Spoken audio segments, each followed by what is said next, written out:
ప్రస్తుతం దీర్ఘకాలిక వ్యాధుల్లో ఎక్కువగా వచ్చేది షుగర్ తర్వాత బీపీ. బీపీ అనేది చాలా గుండెపోటుకి సంబంధించినటువంటి అంశం.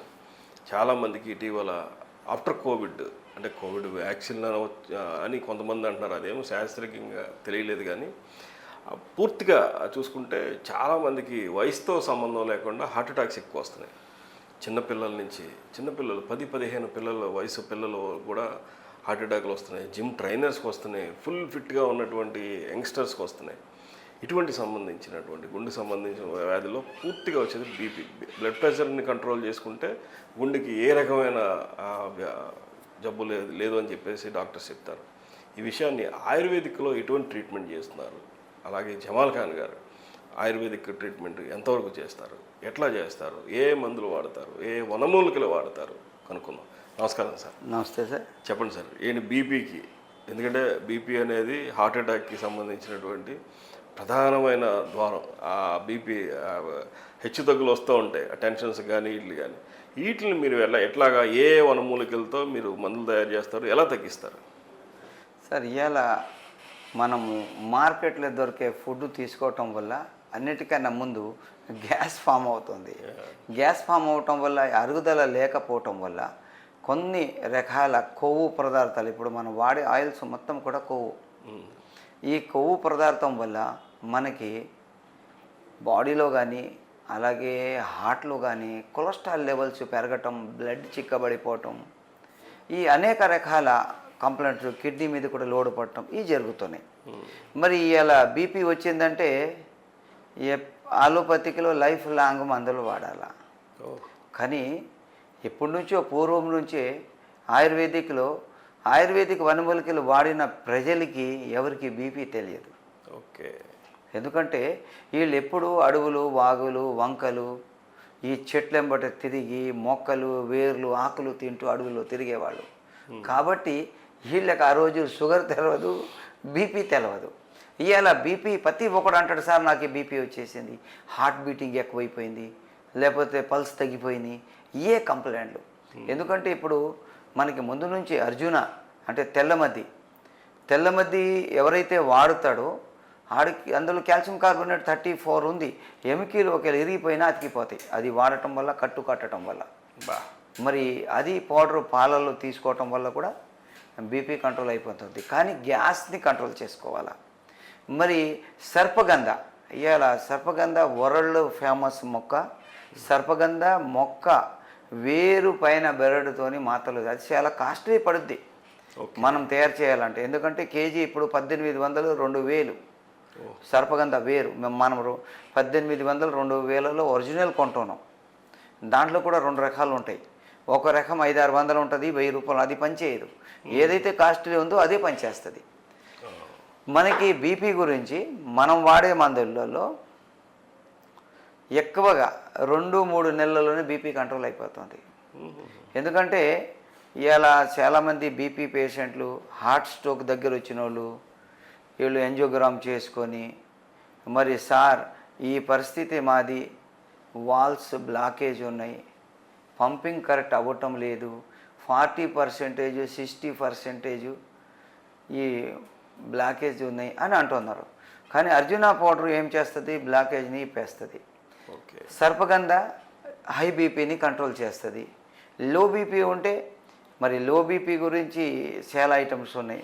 అశ్వగంధ అలాగే తెల్లమద్ది తయారు చేసే విధానం వేరే ఉంటుంది. అది మేము ఫార్ములా ఎవరికి చెప్పం, ఎందుకంటే వైద్యులు తప్ప.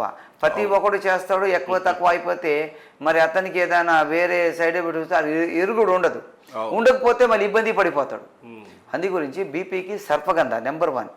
లో బీపీ ఎవరికైనా వచ్చేసింది అనుకోండి, 4 లవంగాలు, 4 యాలుకాయలు, ఒక పిడికడి తులసాకు మెత్తగా నూరేసి దాన్ని కొద్దిగా 1 గిలాస్ నీళ్ళు పెట్టి బాగా మరగబెట్టేసి అర్ధ గంటకి ఒక డోసు అలాగా సాయంత్రం తాగిస్తే మళ్ళీ అతనికి 60-70కి వెళ్ళిపోయిన బీపీ 120, 80, 120కి వచ్చేస్తుంది లో బీపీకి. ఇక 2 విధాలు తెలిసి ఉండాలా. లో బీపీని కూడా అరికట్టే గుణం ఇతని దగ్గర ఉండాలా, డాక్టర్ తెలిసి ఉండాలా. హై బీపీని కూడా తగ్గించే గుణం తెలిసి ఉండాలా. ఉత్తి హై బీపీని తగ్గిటని ఇస్తున్నాడు, లో అయిపోతే ఏం చేస్తాడు, డోస్ ఎక్కువైపోతే ఏం చేస్తాడు, దాన్ని కూడా పెంచాలా. అంటే ఇలాగ చాలా ఉంటాయి. హై బీపీని తగ్గించడానికి తిప్పతీగ కూడా పనిచేస్తుంది. ఓకే. తిప్పతీగలో కూడా హై బీపీని తగ్గించే గుణం ఉంది. సర్పగంధాలు హై బీపీని తగ్గించే గుణం ఉంది. హార్ట్ కంప్లైంట్ రాకుండా వాడటానికి మనకి అర్జున పౌడర్ ఉంది. ఇలాగా చాలా రకాలు. ఇలా చాలామంది ఏం చేస్తారంటే అల్లము కూడా తీసుకుంటారు, బీపీని కంట్రోల్ చేస్తారు. ఎల్లుల్లి కూడా తీసుకుంటారు కొలెస్ట్రాల్ లెవెల్స్ తగ్గించుకోవటానికి.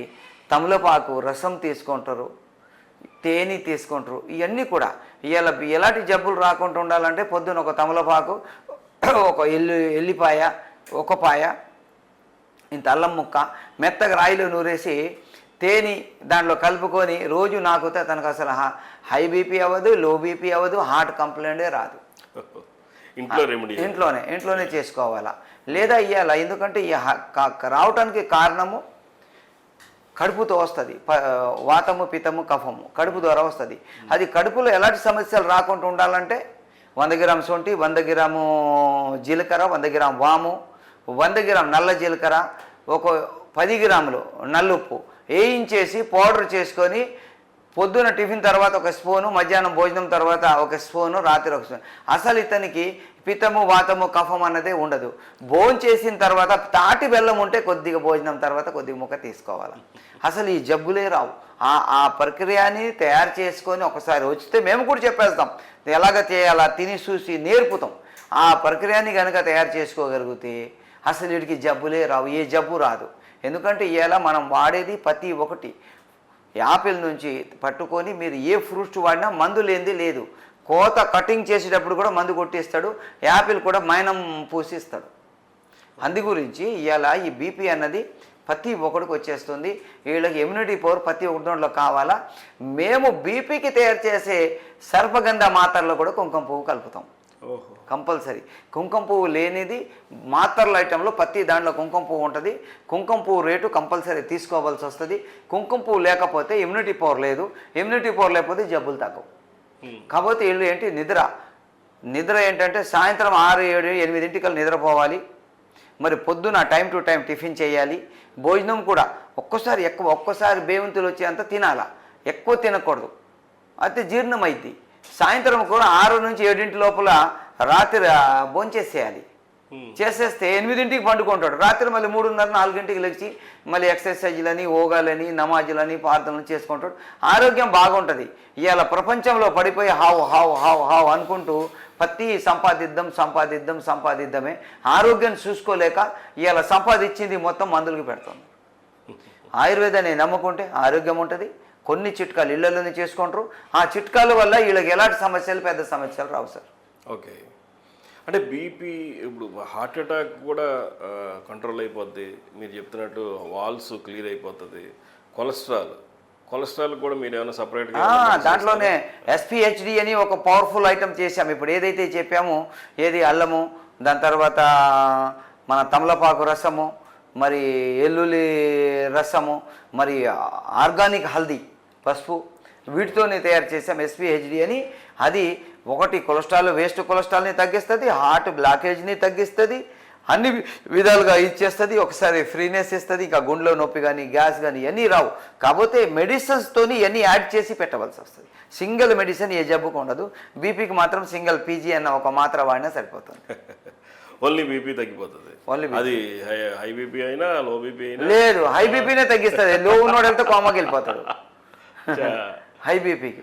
మళ్ళీ లో బీపీ కంటే అశ్వగంధ, మరి దాని తర్వాత అర్జున పౌడరు, కొద్దిగా మిరియాలు, కొద్దిగా దాంట్లో లైట్ సాల్ట్ ఉంటుంది. దానివల్ల మళ్ళీ రేజ్ చేసేస్తుంది. ఓకే, బీపీని రేజ్ చేస్తుంది. అంటే ఇవన్నీ దీర్ఘకాలికమైన రోగాలు ఇంగ్లీష్ మెడిసిన్లో అస్సలు క్యూర్ అవ్వవు, జీవితకాంతం ట్యాబ్లెట్లు వాడాల్సిందే అని అంటూ ఉంటారు. మీరు ఎలాగ నయం చేస్తారు? ఇది ఎలా సాధ్యం అవుతుంది?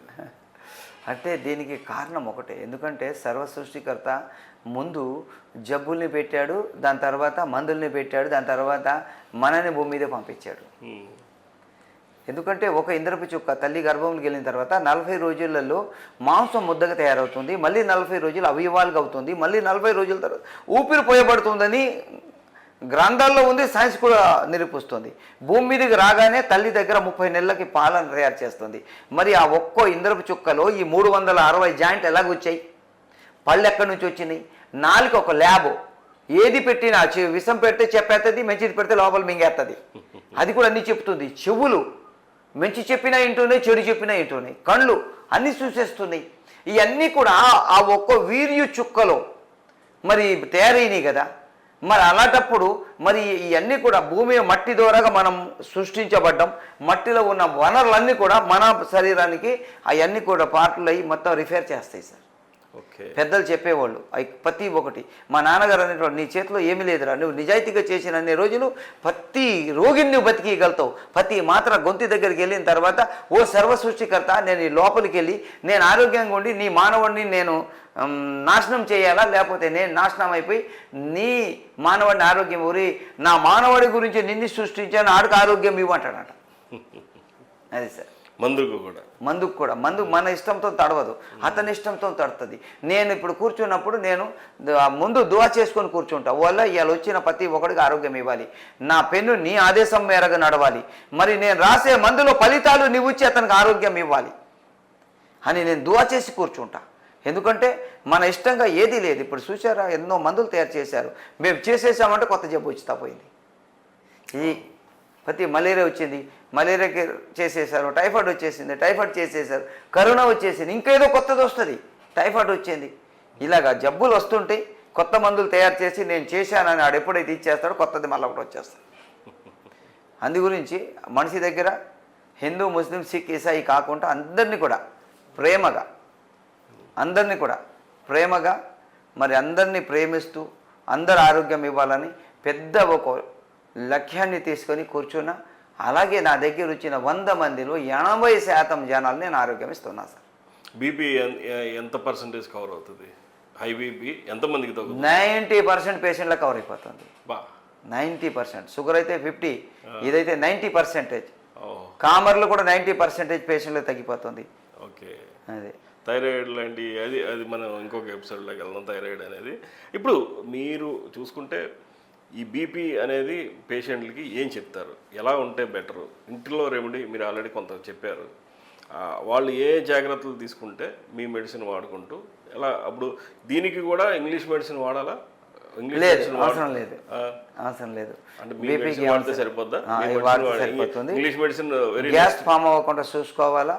ఎక్కడ ఏది దొరికితే ఆయిల్స్ వాడకూడదు. ఉప్పు తగ్గించుకోవాలా. కరెక్ట్ టైంకి లైట్ టిఫిన్ తీసుకోవాలా. టైం ప్రకారం భోజనం చేయాలా. పుష్కలంగా నిద్రపోవాలా. ఇవన్నీ ఉంటే ఇంకా బీపీ అన్నది మరి రాదు. ఒక 5-6 నెలలు వాడితే ఇంకా బీపీ లైఫ్ లాంగ్ తగ్గిపోతుంది. బీపీకి ఎలాంటి అవసరం లేదు. జాగ్రత్తగా ఉండాలా. మళ్ళీ ఒకసారి ఏమీ లేకుంటే వచ్చింది, మళ్ళీ రాదని గ్యారెంటీ ఏంటి? రావచ్చు. అందు గురించి జాగ్రత్తగా ఉంటే మనం అప్పుడప్పుడు బీపీ చెక్ చేపిస్తూ ఉండాలా. మరి ఏమైనా అవసరం అయితే మందులు వాడాలా. పూర్తిగా తగ్గిపోతుంది. సైడ్ ఎఫెక్ట్స్, కోమాలోకి వెళ్ళిపోవటం, హార్ట్ స్ట్రోక్ రావటం అలాంటివి ఏమి జరగవు. ఓకే. ఆటోమేటిక్గా కొలెస్ట్రాల్ దగ్గర అన్నీ కూడా వాల్స్ క్లియర్ అయిపోతాయి. అన్నీ ఒకే ఒక టాబ్లెట్ ఇంకేమన్నా దాంట్లో అంటే అర్జునా పౌడర్ ఉంటుంది, టాబ్లెట్ ఉంటుంది, గ్యాస్ లిక్విడ్ ఉంటుంది, లెట్రిన్ సాఫీ ఒక 4 మందులు ఉంటాయి. ఓకే. అది బీపీ అనేది చాలా దీర్ఘకాలికమైన వ్యాధుల్లో ఒకటిగా ఉంటుంది. పూర్తిగా హార్ట్ అటాక్ పూర్తిగా కూడా దీని మీదే ఎక్కువగా హార్ట్ అటాక్స్ వస్తూ ఉంటాయి. ఇవన్నీ తగ్గాలంటే మరి జమాల్ ఖాన్ గారు చెప్తున్నట్లు హోమ్ రెమెడీ చెప్పారు, అలాగే ఆయన దగ్గర ఉన్నటువంటి మెడిసిన్ చెప్పారు, ఇంట్లో ఏమి చేయాలో చెప్పారు. టైం టు టైం ఫుడ్ తీసుకోవాలి, టైం టు టైం పడుకోవాలి. ఇవన్నీ చేస్తే డెఫినెట్గా అసలు బీపీ అనేది మన దరిదాపుల్లోనే చేరదని చెప్పేసి డాక్టర్ చెప్తాను. నమస్కారం డాక్టర్.